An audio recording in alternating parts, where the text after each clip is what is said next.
Okay, people, you know I love me my party tricks. And this is called sport mode. We'll get to it later in the episode.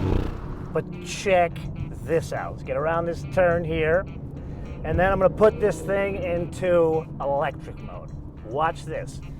No hands, E-drive, which is electric mode. Is that cool? It's like Ridley Scott himself is driving this thing. Okay, let's get to the episode.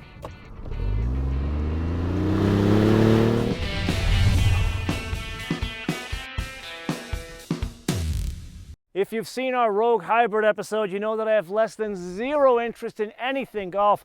So quite pleased with the fact that you cannot fit one, let alone two golf clubs in this, the i8. But still, we need to be practical, shall we? Okay. I'll tell you what, I'll leave this here for you, and when you're done slobbering on the carbon fiber reinforced polymer, could you test this out for them? That'd be great. Bye, buddy. So welcome to the border of Santa Monica Canyon and Pacific Palisades. We're just going over East Channel here. And you look at this car and you're like, man, that's a cool looking sports car. But in reality, it's a parallel hybrid, one that has a full electric mode, as this Lexus passes us here. So I feel it's important for us to focus on pulling power first in full electric mode. So we're going up a hill here. I got my foot into it. And it drives like an electric car, however, not like other electric cars, like say a Leaf or something like that. And here's why. Remember in the tech review, we talked about the three different propulsion systems. Just to kind of a recap, you've got the full electric motor in the front, 129 horsepower and 2 forward gears. And then in the back, you've got that generator electric motor. All that really does is keep a certain state of charge of the battery, and then when you're really hitting it in sport mode, it helps with some assist under load. We're not doing a lot of load here. We're just driving around town, beautiful little town that a car like this would normally live. Again, go up a hill, put our foot into it. Plenty of pulling power, but the thing you notice, or really what you don't notice, is it doesn't feel like a front-wheel drive car. Now you're saying, oh my God, well really, it's an all-wheel drive car. Well, yes, technically it is an all-wheel drive car. When you've got the electric mode completely on, you've shut off the gas motor like I've done, you're going through the front wheels. And if I really put my foot into this thing, listen, the gas motor comes back on, so you're not feeling the front drive when you're under load, you're feeling all-wheel drive. Let's go back to the full E-drive. And the second thing is, let's say if I'm on the freeway, I'm not going to do it here, but let's say if I'm on the freeway and I'm going above 75 miles an hour, that's when it switches over to gas mode, whether you're in E-drive, max E-drive, or not. So put another way, in the full max E-drive, which is what BMW calls it, full max E-drive mode, this is the nicest front-wheel drive car on the planet. So a little inside baseball here. Before he and I get on camera to talk about these cars, he does a lot of research, and he was not able to find anything about the specific functionality of these flying buttresses. Yes, they look incredibly cool, and yes, they make the i8 look more like a spaceship than it already does.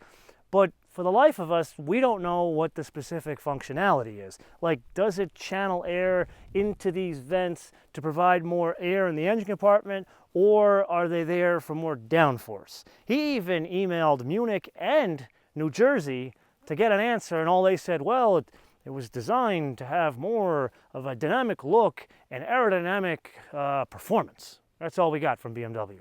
So if you're an engineer or an aerodynamicist or you're a BMW designer, let us know what these things do in the comments below.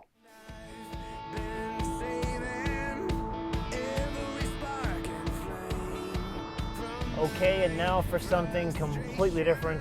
A sort of 4-lane divided highway that's now 2 lanes.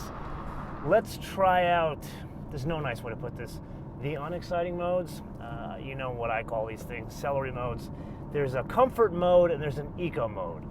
This, when we refer to the 76 MPGE in the tech review, this is how you do it.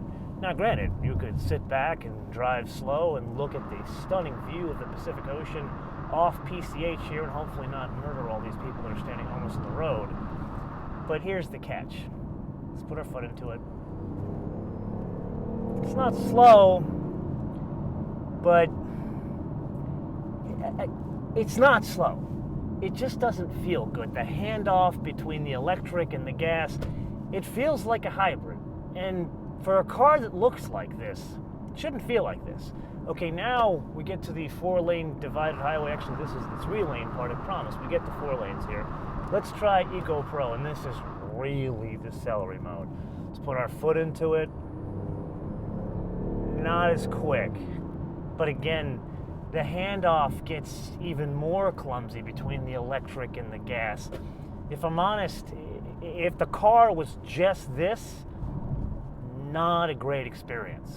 It doesn't match the visuals. And speaking of visuals, Neptune's Net, if you're ever out here in LA and coming all the way out to Ventura County, this is a great place to go, just really for some people watching. Like all the Harley guys hang out there, but also car guys like me come out there. The food's decent, but it's an interesting place for people watching. Anyway, back to our BMW. It's funny, let's do it again. And you see it's saying, tip, accelerate moderately. Like, okay, Captain Obvious, thank you so much.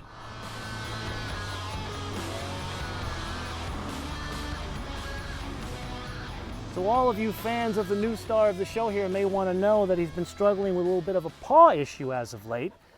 We've been doing this combo therapy thing for him, where we put this ointment, this medical ointment on his paws every night, and then keeping his nails trimmed. And last but not least, he's wearing these little booties. So when he walks, it's not so much walking, he prances like a pony, and then when you don't see him walking, you hear he sounds like one of those Budweiser Clydesdales as he's coming down the street. But he wanted to take this opportunity to demonstrate these things and how it basically, traction has everything to do with driving dynamics, and he wanted me to tell you about the size of the wheels and tires here. He's still slobbering? I'm getting to the tires, believe me, I'm getting there. The front, it's 215 45 R20s, and the back is 245 40 R20s. Just as a basis of comparison, they're very similarly priced. Porsche 991.2 GTS Targa we drove just last weekend, that has 305/30 ZR20s in the back. This wheel size and tire, this presents a bit of a challenge, right?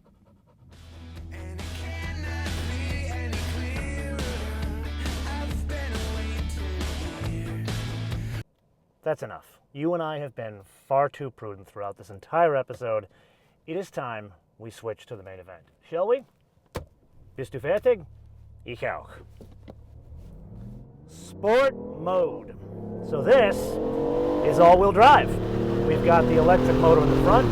We've got the 3-cylinder gas in the back. We even have a little bit of that generator motor giving us some extra power under load. Then by switching into sport mode, we stiffen up the dampers and we get a quick car, not a fast car. So let's downshift up here and you'll see what I mean. We'll come around this turn, put our foot into it coming out of the turn, and it's definitely quick, but we've been driving those 2 Targas as of late, the 4S and then the GTS, about the same price.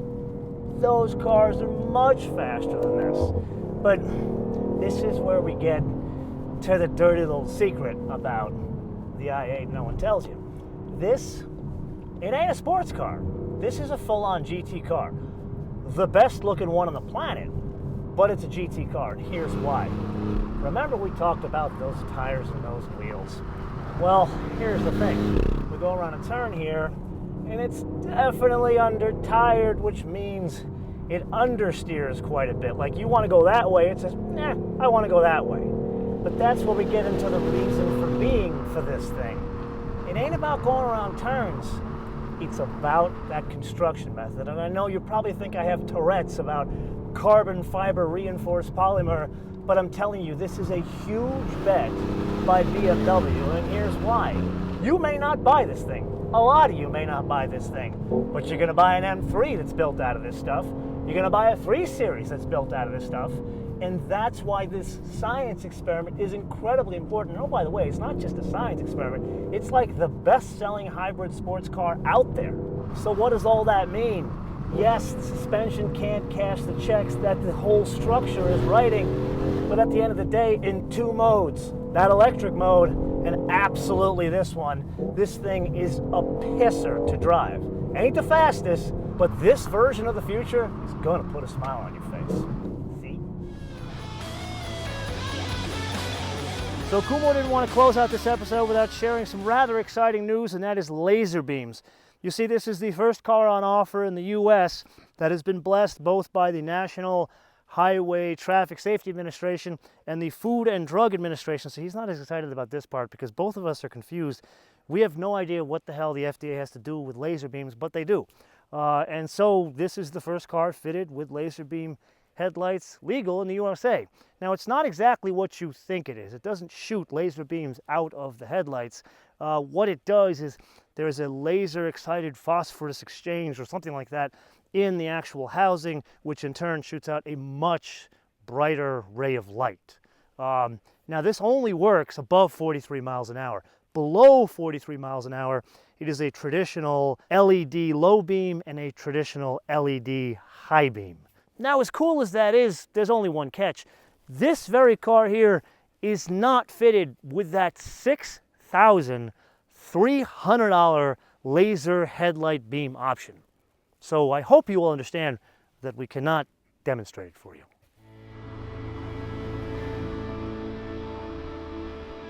So a couple of notes. This is a high watermark of BMW interior design, which I feel strongly was ruined in 2002 with that 7 Series. Here you have a little remnant of it with this display here. I'm not mad at it because you have all this beautiful organic design, and that combined with this stunning color and trim here really stands out. And I know I said this in the tech review, but this door panel, the restraint that has been displayed here and the utter simplicity, it's like looking at a beautiful subway tile. The simplicity you see in subway tile is here just rendered with such high quality materials. Then there's this shifter, which is the same as other BMWs, but the combination of the width of the vehicle, the width of the console, and where you sit, I find myself shifting gears with this instead of these. Okay, so there's one thing I haven't covered yet, and if you know this car, you probably know what's coming. And to unpack it, we need to open up the window. We're gonna get down to, let's get down to first gear, put our foot into it. Doesn't exactly sound like a 3-cylinder mini engine, does it? Well, it is, and like other M products, that is a fabricated sound. Am I mad at it? Not necessarily. It sounds okay. I will say I've taken a bit of a poll and have had a number of people in the car, both girls and boys, and the boys seem to like it. The girls, they're not too interested. Now, last but certainly not least, I am going to complain about the lack of an open roof option, at least like a glass panel. Now, I do get where BMW engineers are coming from. They didn't want to compromise the structural rigidity that they worked so hard to put into this thing. Totally get that. So I'm not really going to complain that much. I am going to give them a pass because you and I both know there's an i8 Roadster coming. And then when Kumo sent the email to both Munich and New Jersey, the email he got back was, well, we really can't comment on future product, blah, blah, blah, blah, blah. But all you and I need to do is Google BMW i8 Roadster, and you will see what looks a hell of a lot like my stunning 4S Targa or GTS Targa. Now, there is one other piece of information that he did not want me to share with you, and that is the price. The base here is $144,400 US. This is a Giga World, so that adds an additional $2,000. And then notice it's finished in a stunning crystal white, kind of like him. That is an additional, wait for it, $1,800 US. Total price for this specific i8 is $148,200 US. Now, it's that number that made me really reflect upon this. It is not a sports car. It is definitely a GT car, but it is a GT car from the future. Like I said in the tech review, this is directly from the mind of Sir Ridley Scott. Once you wrap your brain around that, then you totally get what this thing is about, and you really like it. I mean, really like it. But most people feel this is about the design or it's about the propulsion system. I would argue, yes, it's a little bit about the design, but like that i3, it is all about the construction. I am blown away that BMW has invested so much in their own factory to create carbon fiber reinforced polymer. And I would argue that that investment was not just for this science project or the other science project known as the i3. I would argue that that investment is to test it out here, and that will cascade its way down to serial production BMWs and Minis, perhaps Rolls-Royces in the future. That is what makes this vehicle so important. It also makes it rather stunning to drive once you get past that it's under-tired. Now let's put that aside and circle back to that propulsion system, and this is the reason why he didn't want me to bring up the price. Because at $150,000 US, it keeps us up at night wondering what other fast cars we could buy. And this is where we start thinking, well, perhaps did BMW make a wrong turn by putting in this newfangled propulsion system in here? Should they have gone with just like a traditional like M propulsion system and made it like the newest M1? Or should they have gone full electric and just, at 150 grand, no one's really price sensitive, so made it 175, make it full electric with like a 250 mile range, something like that, or maybe even more. And so this is what I ponder, he and I ponder at night about this car. And now we're gonna turn it around to you, and which direction do you think BMW should have gone? Should they have gone this way, or should they have gone like an M1, but for today, full gas with an M power engine, or should they have gone this like full electric route that he and I seem to like the best? And don't just tell us which one, but why you support that one. Let us know in the comments below or via our social media, MotoManTV all in word, MotoManTV all in word, Facebook, Twitter, Instagram. And with that, we want to leave you with two things. Number one, please unsubscribe to us and then resubscribe and click notifications. This is how ridiculous YouTube has made this entire platform for YouTubers, big and small, no matter the genre. And then number two, a fun fact. So he has been incredibly kind to you people by coming on and talking about German cars, but the next car he and I are shooting is the return of his favorite. So we will probably start getting you those episodes in about a week or so. Until we see you next time, bis später.